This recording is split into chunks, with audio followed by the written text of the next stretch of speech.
Hello. Hapa ndugu Branham aliulizwa kwamba jina la Yesu Kristo ni sawa kwa kubatiza au yapasa iwe kwa jina la Bwana Yesu Kristo?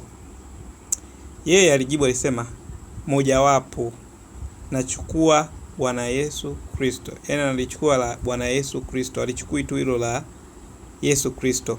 Na akatoa majibu kwamba kwa sababu nadhani yeye ni Bwana wetu, sasa kwa jina la Yesu tu, kama ndugu zetu wengine wabatizavyo, ni tofauti pale. Ona, kwa sababu najua nina marafiki wengi wanaoitwa Yesu, wengine marafiki wengi wahubiri kule Mexico na Italia na kwingineko, wao wanaitwa Yesu. Kweli mayesu wako wengi, na hata kuna wacheza mpira wanaitwa Yesu, hata Biblia inaongelea kama Yesu watatu.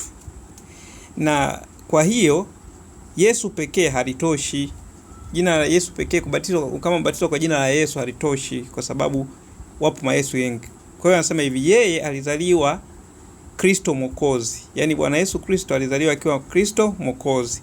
Kama yeye alizaliwa Mwokozi, Kristo yule mti wa mafuta, na siku 8 baadaye akapewa jina la Yesu. Ona, basi yeye alikuwa ni Bwana Yesu Kristo. Hivyo ndivyo yeye alivyokuwa vema. Kwa hiyo kumbe ubatizo wa kweli ni kwa jina la Bwana Yesu Kristo. Yaani usiache popote pale. Ukibatizwa kwa jina la Yesu, makosa, inabidi urudie, kwa sababu wakina Yesu ni wengi. Kuna Yesu mchawi, mimi namfahamu pia. Thank you for listening.